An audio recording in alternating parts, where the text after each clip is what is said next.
Here come the drums. All right. Yeah. All right. Hey, this is Vordeer. Apparently, quote-unquote cop killer Christopher Jordan Dorner's manifesto, 11-page manifesto of a former LA police officer, which the manhunt, from what it seems like, has come to an end in Big Bear, California, in a cabin that is now burned to the ground. I'm just going to read the manifesto real quick, okay?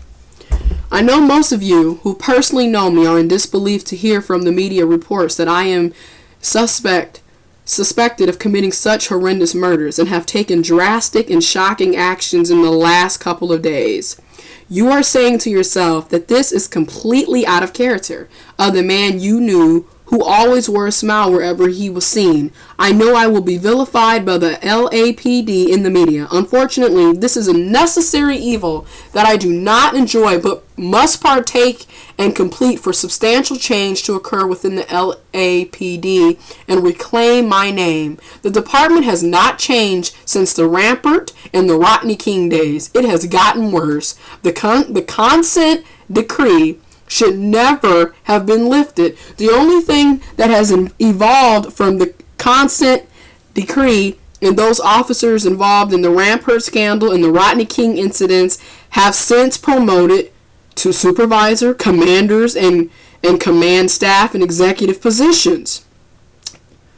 So, that right there, and that's just one paragraph I'm going to read. I might read a little more in this video, but I'm just going to state it is very biased how they're portraying Christopher Dorner in the media. They're portraying him as this lunatic, psychopathic guy who's going around killing, police officers. They're making him look horrible. He's barbarian. How could you kill a police officer? How could you kill these people?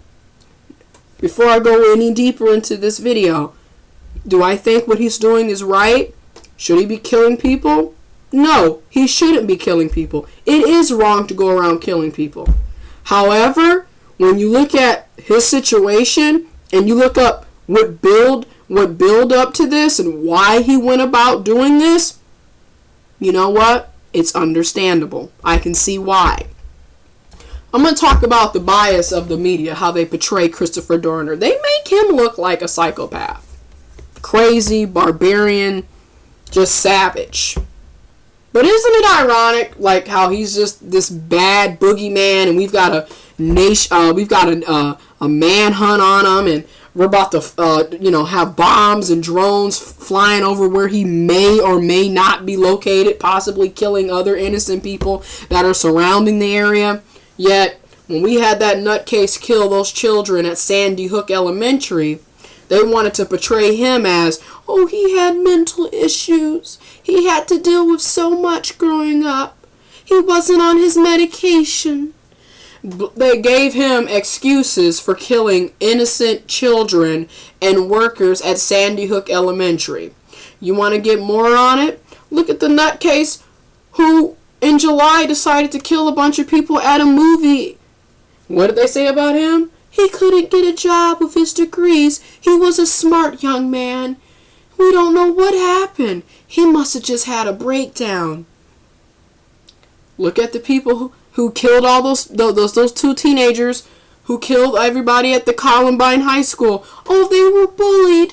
They went through so much turmoil. They were made fun of and ostracized at school. They gave them all kinds of excuses for killing people. Yet, Christopher Dorner, that's a nutcase. How can you kill a police officer, a man of the law? He's crazy. He's insane. They just make him out to be the big bad boogeyman.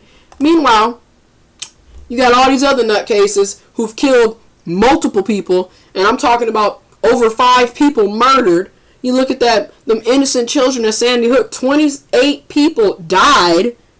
But you know what? He had mental issues. It's not his fault. He's not responsible for his actions. Yet Christopher Dorner is being portrayed as this big bad boogeyman.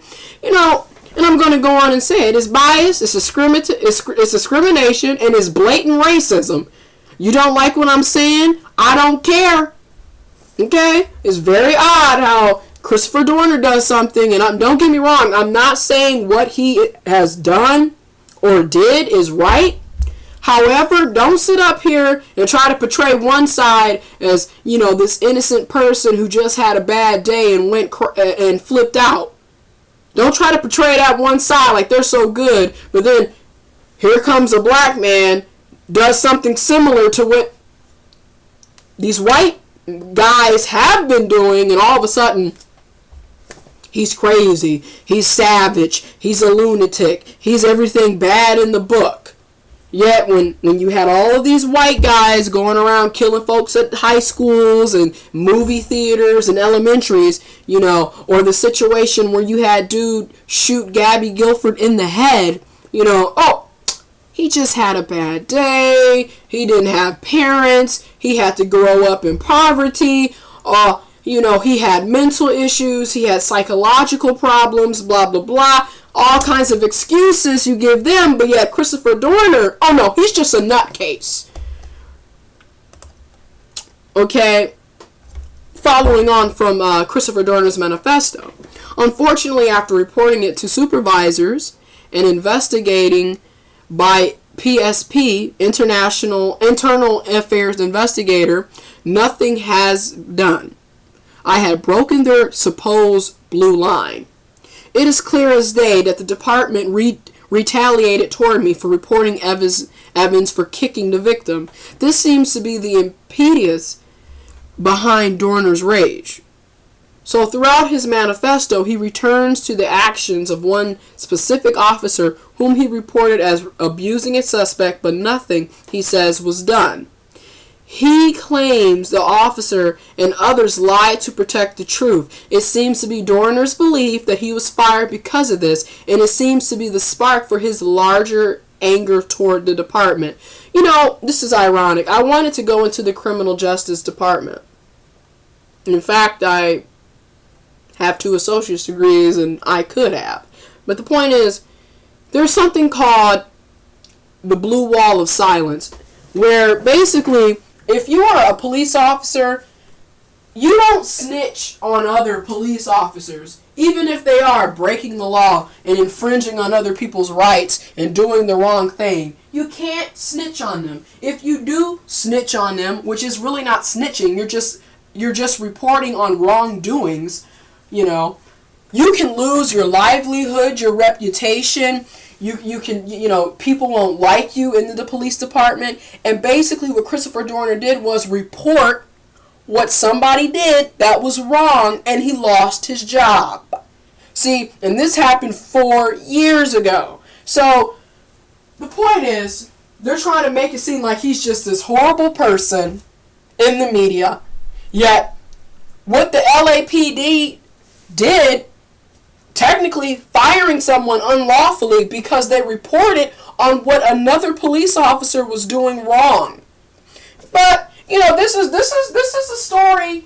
This story is not new, because a lot of police departments participate in the blue wall of silence. A lot of them participate in, you don't snitch on other officers, even though they're breaking the law themselves and infringing on other people's rights and doing wrong. A lot of people don't report on it because they don't want to lose their jobs. They don't want their lives put in danger. They don't want to lose their reputation. So a lot of people turn a blind eye to the police brutality. I'm going to say it one more time. The police brutality that takes place in these police departments.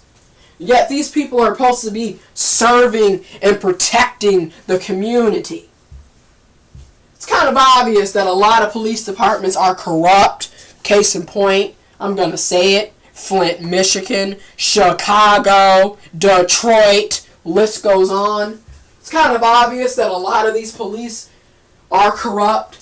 In the blue wall of silence, if you even dare to talk about what someone is doing wrong within the police department, you're going to be fired, or your life is going to be put on the line and everything else.